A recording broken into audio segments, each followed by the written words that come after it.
A patrolman considers himself king of his own little kingdom, the suburban neighborhood of Oakwood Hills. He's lived here, worked here long enough to know the rules. He knows who belongs here and who doesn't. Then a black woman appeared, out of nowhere, suddenly moving into one of the nicest houses on Oak Street. Alone. That made him uneasy. How? Where did the money come from? There had to be something fishy. Someone like her couldn't have gotten that kind of thing honestly, he thought. And he, as the custodian of this area, felt it was his right, even his duty, to ask. To let her know who was in charge here. A small protection fee, to make sure everything was smooth, was a given. Who's new here and shouldn't be considerate?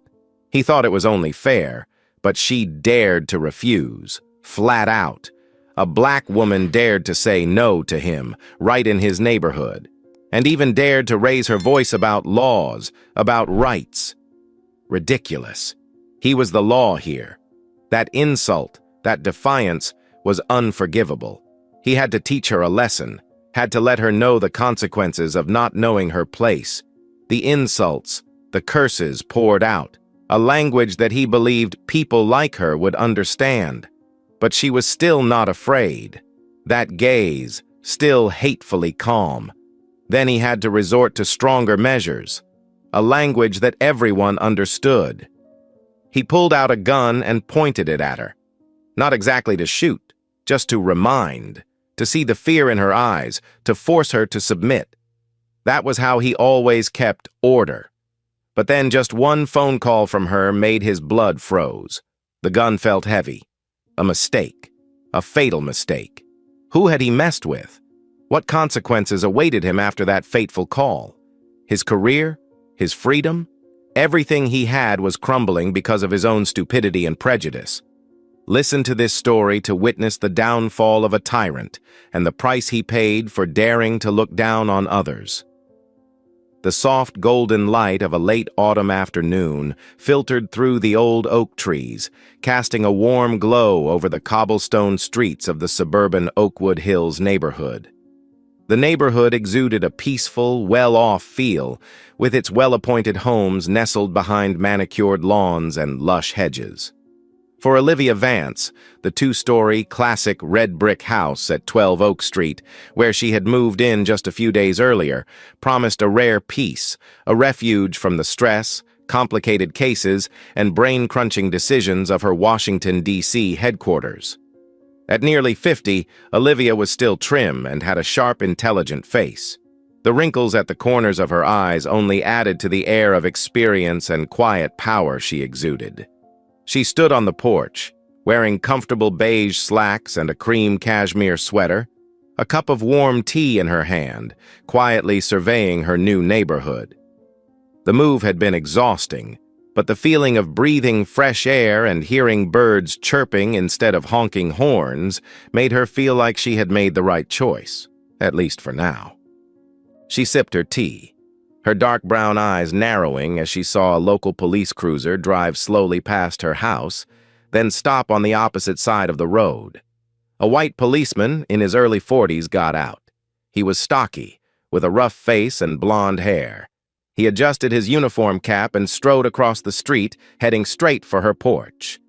Olivia put her teacup down on the small table beside her, keeping her composure but feeling a little wary. She recognized him. He was a neighbor a few doors down, and also a police officer who patrolled the area. She had caught glimpses of him a few times in the days since she had moved in, and his unfriendly, scrutinizing gaze had caught her attention.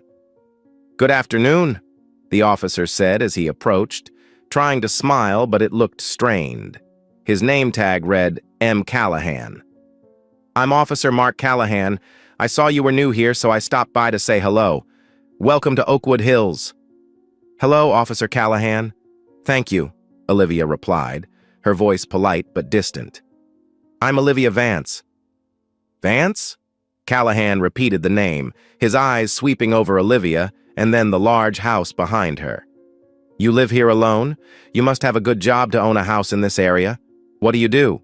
he asked, his questions so inquisitive they were almost an interrogation in disguise. Olivia frowned at the indiscretion, but she was used to these kinds of inquiries. "I'm just a civil servant," she replied flatly, not wanting to reveal her title to a stranger, even a police officer. "And yes, I live alone." Callahan nodded, but his eyes were still filled with suspicion and implicit judgment. He seemed to doubt that a black woman could own a property like this on her own in a neighborhood that was predominantly white and well-to-do. "A civil servant. That sounds important," he said, his voice a little sarcastic. "Then you understand the importance of neighborhood security, huh?" He began to talk about how quiet Oakwood Hills was, but also dangerous, and how the local police force sometimes lacked the resources to ensure absolute safety. He described himself as a dedicated man who kept an eye on the area even after hours, acting as an unofficial security guard. Then he got to the point, his tone becoming more ambiguous. "You know, Vance, good neighbors often contribute a little bit to make sure the neighborhood is always specially cared for. A small fee, voluntary, to the Neighborhood Watch Fund. It gives us, people like me, the incentive and the means to patrol more often, to keep a closer eye on houses like yours.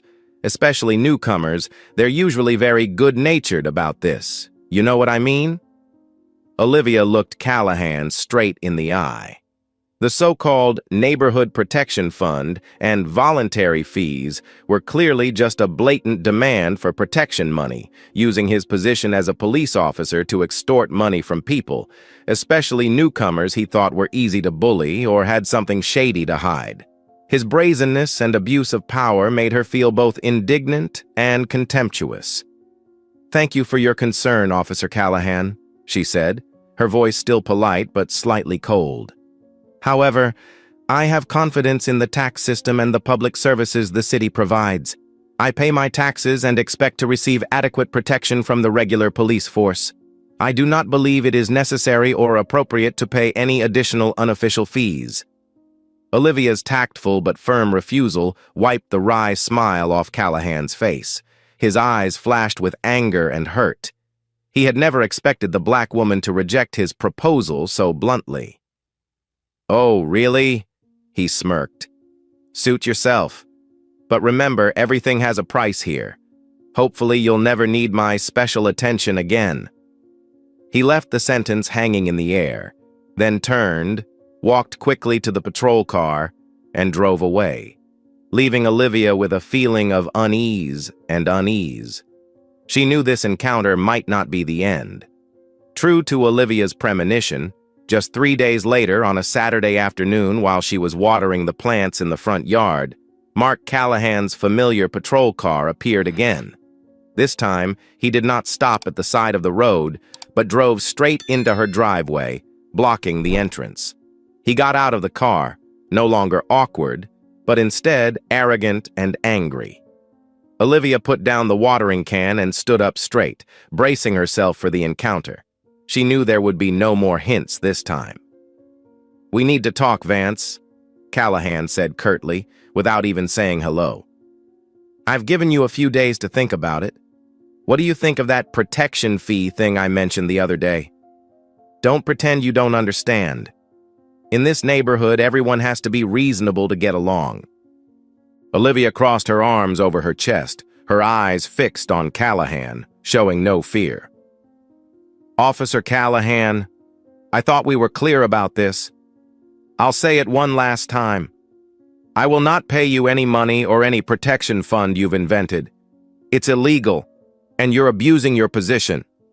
"Illegal?" Callahan sneered, his face red with anger. "Who said it was illegal?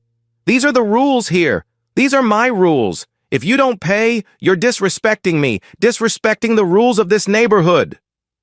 Seeing Olivia's determined, unwavering expression, Callahan's rage and vicious prejudice exploded uncontrollably.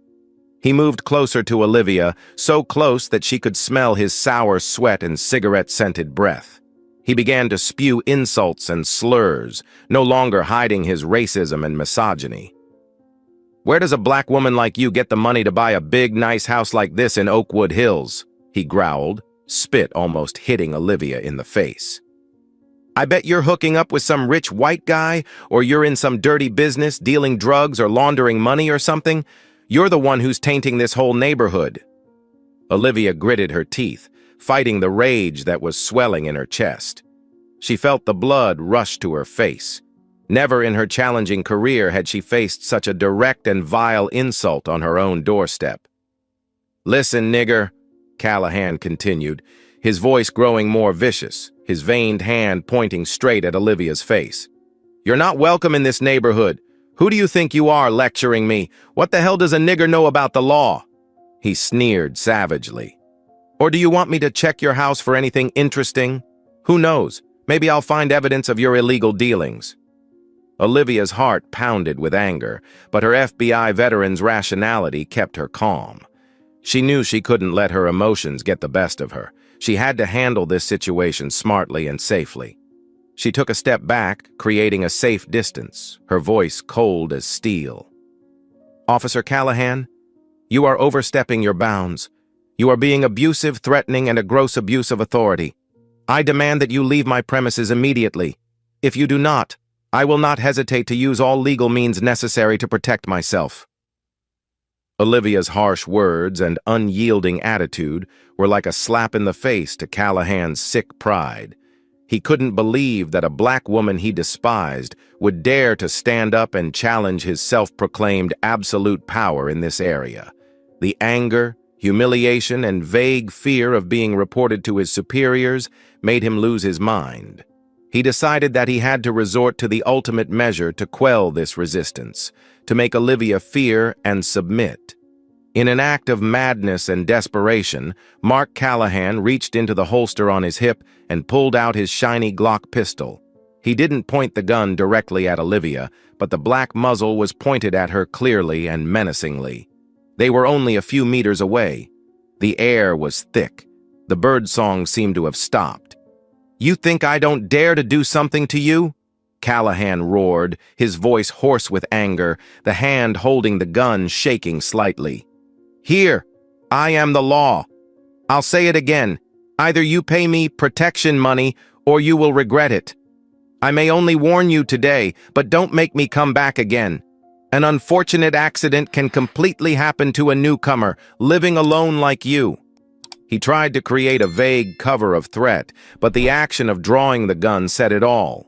In that moment, time seemed to stop. Olivia felt a chill run down her spine. Danger was imminent. But instead of panicking, her trained brain sped up. She assessed the situation.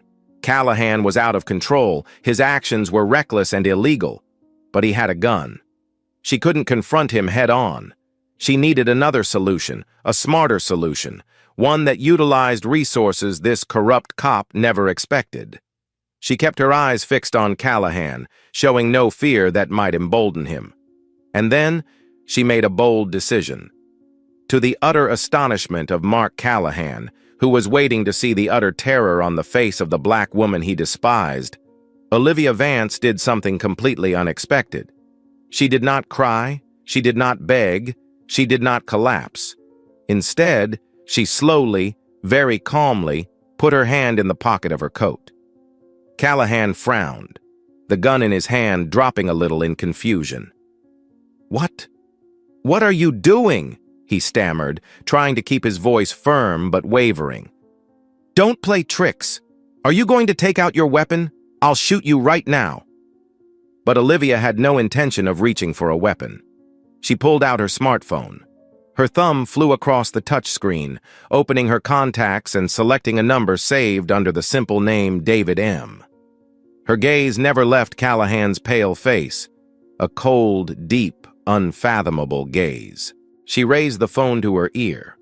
The ringing of the phone rang through the tense air. Callahan swallowed, the gun shaking in his hand. He was starting to feel like something was seriously wrong. "David?" Olivia's voice was surprisingly calm, with just the slightest hint of urgency, enough for the person on the other end to sense the urgency. "This is Olivia Vance." She emphasized her last name, a name that might not have meant much to Callahan, but which carried special weight with the person she was calling. She continued, her eyes still fixed on Callahan, who was beginning to sweat. "Sorry to bother you on the weekend, but I'm at my new home. Yes, 12 Oak Street, Oakwood Hills. I'm having a bit of a serious problem with one of your officers." She glanced quickly at the name tag on Callahan's chest, reading it out loud. "His name is Mark Callahan, serial number, let me see, 347. Then she lowered her voice dramatically, but still loud enough for Callahan to hear every word. "Officer Callahan is currently pointing a pistol at me, right in front of my house." She paused, as if to give the person on the other end of the line, and Callahan, time to digest the shocking information. "The reason? Apparently he wants me to pay some sort of neighborhood protection fee of his own making." Olivia's words were like hammer blows to Mark Callahan's mind. David? Who was David? The sheriff? Impossible. The Vance. The name sounded familiar. And then, as she read her badge number and described her actions to the David, a terrifying truth flashed through his mind. David Miller! Sheriff David Miller! He knew the sheriff. And this woman, Olivia Vance, deputy director of the FBI. He remembered seeing her picture on the internal bulletin or at a press conference. Holy shit! What has he done? He just demanded protection money, insulted, and worst of all, pointed a gun at an FBI deputy director who actually knew and called his boss directly. Callahan's face was as white as chalk. The gun in his hand clattered to the brick floor of the front yard. He staggered, his knees shaking so hard they threatened to collapse. The arrogance, the smugness, the racism, all vanished in an instant, replaced by utter terror, a fear that gripped his entire being. Wait, please, Callahan stammered, his voice cracking, pleading. He almost knelt before Olivia. You, Vance? Is it really Deputy Director Olivia Vance? Tears began to stream down his face. Oh, my God, no. It can't be. Please, it's just a terrible misunderstanding, a stupid joke. I'm stressed. I didn't mean it like that. Really. He clasped his hands together and begged, his voice filled with despair. Please hang up. Please hang up. Don't say anything to the chief. I'm sorry. 1,000 times sorry. Please forgive me this time. Don't ruin my life. I have a wife and children. Please. Callahan's utter collapse, his utter cowardice, was on full display. The man who had been threatening so fiercely a moment before was now on his knees begging like a beggar. Olivia looked at him coldly, without pity. She didn't hang up. She just listened to his belated pleas and waited for justice to come. Less than 5 minutes after Olivia's fateful phone call, the familiar siren of a police car sounded in the distance, getting closer and more urgent. The sound was like a death sentence to Mark Callahan, making him tremble and despair even more. 2 patrol cars and an unmarked black SUV pulled up in front of 12 Oak Street, their red and blue lights flashing, shattering the quiet of the suburban neighborhood. The SUV door swung open, and Sheriff David Miller stepped out. He was dressed in civilian clothes, but he still exuded the authority and decisiveness of a leader. His face was solemn and worried as he took in the scene before him. His longtime friend, FBI Deputy Director Olivia Vance, standing calmly in front of the house, while his officer, Mark Callahan, was in a near-collapsed state, his face pale and his clothes disheveled. Callahan's gun was still lying on the tile floor.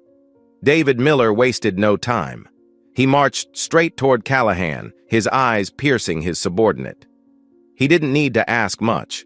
Olivia's brief but informative call and Callahan's dire state said it all. Callahan! David Miller's voice boomed, deep and steely, over the still distant sirens. Explain! What the hell is going on here? Callahan jumped up, stammering to come up with some explanation, blaming it on a misunderstanding, work stress, just a joke said in the heat of the moment. But David Miller had no time or patience for such excuses. He cut him off firmly. "Enough, you idiot!" Miller shouted. "Give me your weapon badge and radio, now!" His voice brooked no resistance. "You are suspended indefinitely, effective immediately, pending the outcome of the investigation. Now get in that patrol car." He pointed to one of the 2 squad cars that had just arrived, where 2 more officers were ready to escort Callahan. Mark Callahan knew it was over. There was no going back.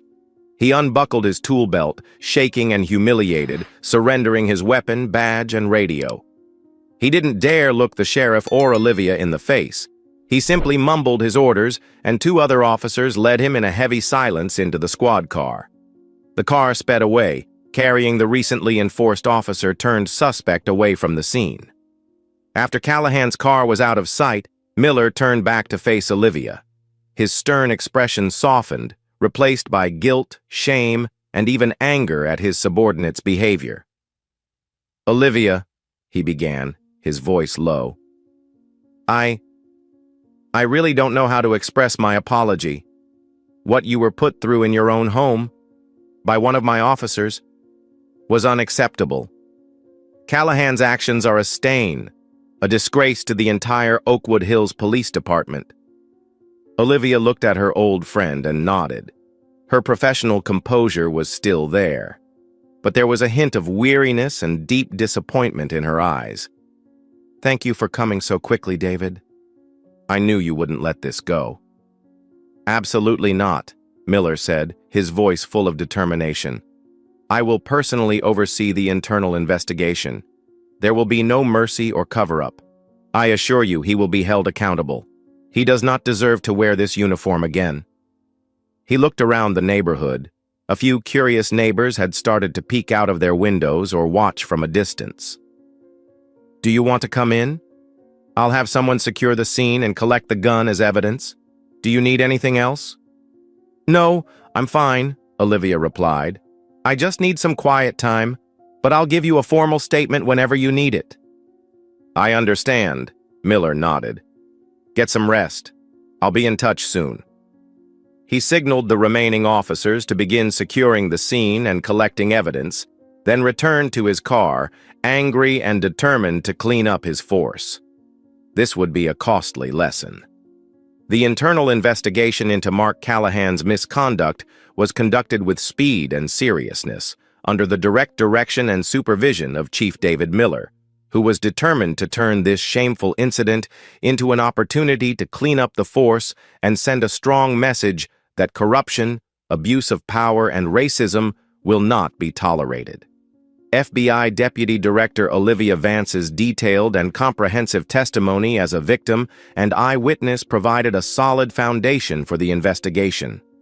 She provided a clear, coherent account of the entire episode, from the initial encounter, the phony demands for protection money, to the escalation into racially charged insults and culminating in Callahan pulling out a gun.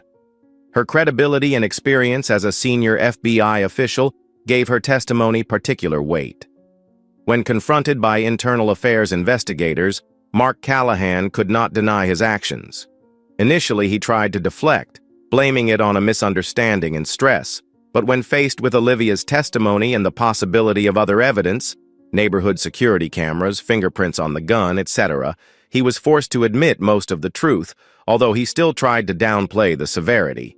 He admitted to demanding money, using inappropriate language, and pulling out a gun, but insisted that it was just a fearful act in the heat of the moment and that he had no intention of harming anyone.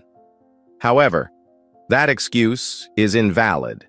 The act of drawing a gun and pointing it at a citizen, regardless of whether or not one is fired, is a serious violation of the use of force rules and a clear threat. Callahan's work record was also thoroughly reviewed. The results showed that, although there had been no incidents as serious as this one, there had been several previous complaints from citizens about his arrogant attitude, inappropriate language, and signs of discrimination. Unfortunately, those complaints had not been thoroughly handled or had been ignored, possibly due in part to deference or lack of oversight in the previous system. The Olivia Vance incident exposed not only the wrongdoing of an individual, but also potential loopholes in management. With undeniable evidence and testimony, the conclusion of the internal investigation is clear. Mark Callahan committed a series of serious violations, including abusing his position and power to extort money, using racist words and actions, insulting citizens, illegally using force, pulling a gun, to threaten, and seriously violating police professional ethics. Immediately after the investigation, Chief David Miller signed a decision to fire Mark Callahan from the Oakwood Hills Police Department. His 15-year career in the department ended in disgrace. But the story doesn't end there. Realizing the seriousness of the case, especially the use of a weapon to threaten and the element of extortion under the color of the law, David Miller turned the entire case file over to the district attorney's office. After reviewing it, prosecutors determined that Callahan's actions constituted a criminal offense and decided to prosecute. Mark Callahan is charged with a number of serious state felonies, including extortion under the color of the law, taking advantage of the police position to demand protection money, second-degree assault with a deadly weapon. Pulling out a gun and pointing it at Olivia is considered aggravated assault. Terroristic threats, threats of harm or injury to Olivia. Official misconduct, abuse of position to commit illegal acts. Former officer Mark Callahan now faces justice not only as a disgraced man, but as a criminal defendant. The trial of former police officer Mark Callahan took place a few months later and attracted some local attention. The image of a police officer who was supposed to protect the people, using his uniform and gun to extort, insult, and threaten a black woman who had just moved into the neighborhood, caused outrage and indignation. In court, Callahan looked haggard and had lost all of his former bravado. Faced with overwhelming evidence, including detailed and authoritative testimony from FBI Deputy Director Olivia Vance and his own admissions during the internal investigation, he had little chance of making a convincing defense. Callahan's attorneys tried to blame work pressure, a momentary mistake, and asked for leniency, but the seriousness of the crime could not be denied. Olivia Vance, despite her busy schedule, made time to appear and testify in court. She presented her case calmly and professionally, without any personal animosity, focusing on describing the facts of what happened and the defendant's violation of the law. Her presence and testimony solidified the prosecution's case. After a brief trial, the jury quickly returned a verdict. Mark Callahan was found guilty on all the main charges against him. At the sentencing hearing, the presiding judge had harsh words for the former police officer. He stressed that Callahan's actions were not only an insult to the victim, but also a blatant betrayal of the police officer's oath of honor, severely eroding public trust in law enforcement. He specifically condemned the defendant's racist and blatant abuse of power. There is no room for discrimination or corruption among those entrusted with the duty of upholding justice, the judge said. To point a gun at an unarmed citizen, motivated by greed and prejudice, is despicable and intolerable. Given the seriousness of the charges, particularly the use of a weapon to intimidate and the systematic extortion, Judge Mark Callahan was sentenced to 6 years in prison, a sentence that sends a clear message that no one, including the police, is above the law. Mark Callahan was devastated upon hearing the verdict. His dream of a comfortable life in a wealthy neighborhood where he had assumed absolute power had been shattered. Now he faced prison bars, paying the price for his stupid and cruel actions. On a weekend afternoon, weeks after the trial, Olivia Vance stood on her porch, a cup of tea in hand, looking out at the quiet neighborhood of Oakwood Hills. Everything seemed normal again. The house was truly hers now, no longer shrouded in the shadow of intimidation or discrimination. Justice had been served, but she didn't feel joy or elation. There was only a fleeting sense of relief, mixed with a sense of exhaustion and a tinge of sadness. She knew that her case had been resolved so quickly and thoroughly in no small part because of her position as Deputy Director of the FBI and her personal relationship with Sheriff David Miller. If she had been just Olivia Vance, a black woman who had recently arrived, would Callahan have been punished so appropriately? Or would the case have been ignored, downplayed, and she would have continued to live in fear or been forced to leave? That question made her realize a harsh truth. Injustice and discrimination still persist, even in places that seem civilized and safe. The fight against it is not only fought on the legal front or in large campaigns, but also exists in every corner of daily life. She took a deep breath, smelling the flowers in the garden. The incident, though unwanted, became a powerful reminder of why she chose the path of law enforcement, why she worked so hard to get to her current position. It was to fight for justice, for equality, for the right of all people, regardless of skin color or status, to live in safety and respect. Olivia's eyes became determined. She would not let this terrible experience break her or make her lose faith. On the contrary, it would only strengthen her. She would continue her work at the FBI with a new determination, always aware of her responsibility to contribute to building a better society, even in the smallest of daily actions. True peace comes not only from living in a nice neighborhood, but also from knowing that you are doing everything you can to fight for what is right. Thank you for taking the time to listen to this story. If you like this content, please click like and subscribe to the channel so you don't miss the next meaningful stories, because tomorrow we will have another meaningful story for you.